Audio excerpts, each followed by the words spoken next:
Buenos días, mi nombre es María Lezama y el film del que voy a hablarles hoy es Los viejos jóvenes de Rodolfo Kuhn.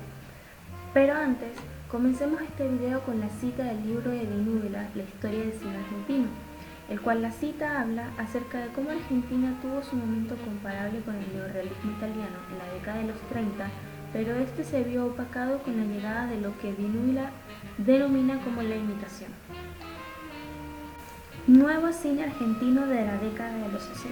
La llamada generación de los 60 de directores y creadores luchaba por establecer al cine como un arte revelador y otorgarle algo novedoso y de gran valor a la sociedad. El cineasta debía ser consciente de la responsabilidad que cargaba, proclamar la verdad por medio de un lenguaje nuevo y reflejar las dificultades del momento histórico. En este caso, aquellas dificultades eran los conflictos políticos entre sectores peronistas y antiperonistas, que tenían un lugar dentro de una nación desgarrada por los golpes de Estado y las diferencias de clases sociales. Para estos directores las películas no tenían que entretener, sino que tenían que despertar al espectador y cuestionar la adecuación moral del individuo. Los directores de la década planteaban un contenido denunciatorio ante el panorama represivo y dependiente de la sociedad del país, con el objetivo de proclamar que el cineasta es un artista pero también un intelectual comprometido. Todo aquello significaba un rechazo a la neutralidad mediocre y a la apatía creativa que formaba un público embrutecido que puede llegar a surgir a partir de los contenidos. Según Dinúbila, el cine argentino antes de los 60 era un tipo de cine sin raíces y sin personalidad, con el cual ni el argentino ni ninguna otra nacionalidad podía sentirse identificado. Las películas de los 60 tratan de mostrar una Argentina con matices de todos los colores, las injusticias y el desprecio por una atmósfera cómoda pero también terriblemente apática y complaciente, que separaba a las clases sociales de forma irremediable. Como todo movimiento cinematográfico importante, también hubieron sus figuras destacadas, como por ejemplo José Martínez Suárez, Manuel Antín, David José Cojón y Rodolfo Kuhn, que es el director de la película Los jóvenes viejos. Sin embargo, ¿quién fue Rodolfo Kuhn? Nacido en Buenos Aires en 1934, director de cine argentino, fue uno de los renovadores de la temática del cine de su país. Rodolfo Kuhn figuró entre los impulsores del nuevo cine argentino y aportó obras claves como Los jóvenes viejos, Los inconstantes, Pajaritos jóvenes, La hora de María y El pájaro de oro. Su último largometraje fue Todo es ausencia en 1984. Y en 1987 Rodolfo Kuhn falleció a consecuencia de un infarto. Dando inicio al análisis, comenzaremos hablando de Los jóvenes viejos, película de Rodolfo Kuhn de 1962, la cual cuenta la historia de tres muchachos nostálgicos y apáticos de clase media que dedican su vida a ir al cine, estudiar y coquetear con chicas.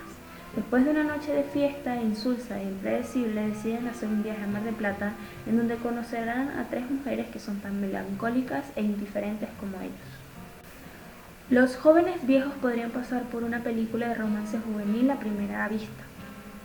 Sin embargo, este film está hecho de personajes. Los jóvenes, a pesar de su corta edad, parecen estar cansados de una vida ya predeterminada y gris, que simplemente se despliega ante sus ojos. Saben exactamente qué es lo que deben hacer para asegurarse una buena posición y aprovechar las oportunidades que están a su alcance, pero esta perspectiva simplemente los asusta. Y más aterradora es la certeza de saber que sus días de juventud están contados. La recta hacia la madurez es una angustia con meta final, y las relaciones y experiencias que tratan de formar durante el trayecto, aunque podrían ser la salida liberadora que ellos necesitan, no les ofrece la valentía o el coraje necesarios para rebelarse. El film comienza con un diálogo irónico alegórico al tema del cual la película trata. Denominan a su propia vida como aburrida, y teniendo en cuenta de que este film es acerca de ellos, es bastante curioso y gracioso, ya que como espectadores nos estamos haciendo conscientes de que lo que vemos es una película. Este primer minuto ya entendemos que los chicos están inconformes con su vida, y a pesar de que notablemente son de clase acomodada, consentidos y vagos también, conocemos a los personajes y cómo son, por qué se relacionan entre ellos y cómo se relacionan con los demás y su entorno, los lugares donde frecuentan y también básicamente lo que sería su vida cotidiana. El film nos presenta un panorama insatisfactorio desde el comienzo. A pesar de que los personajes consiguieron lo que querían, lo cual era básicamente hacer algo en la noche, al momento en el que amanece y se acaba todo, vuelven al punto en donde estaban, y con una actitud todavía más indiferente. La puesta en escena nos comunica esto a partir de los planos que se muestran. Vamos a ver una fiesta con música que para la época supongo que es estridente, para luego ir a momentos de silencio e incomodidad donde solamente se escuchan brillos. El objetivo del director es narrar a partir de los personajes y ciertos encuadres están pensados a partir de esto, a partir de comunicar los sentimientos y momentos importantes que les ocurren a los personajes, como por ejemplo la escena del malecón. Los tres llegan a un plano general, se bajan del auto y hay un paneo en dirección al mar hasta que ellos están de espaldas. Y solo uno de ellos, que es el del medio, le está dando la espalda al mar, o sea que está frente a la cámara. Para que luego sutilmente la cámara haga un traveling hacia el frente, el cual termina en un plano medio donde el personaje confiesa y enfatiza: estoy aburrido. El resto de la secuencia va a partir de esa premisa. Comenzamos a ver un poco más los rostros de los personajes que estaban ocultos en la oscuridad del bar y comienzan a mostrarse los primeros planos y planos medios. Puedo entender por qué los libros mencionan tanto acerca de que esta historia al inicio puede parecer como cualquier otra, pero sin embargo vas avanzando y te das cuenta de que algunos diálogos y puestas en escena, teniendo en cuenta los antecedentes de este nuevo cine, podrían llegar a ser para la época bastante polémicos. Sin embargo, de eso se trata este nuevo movimiento.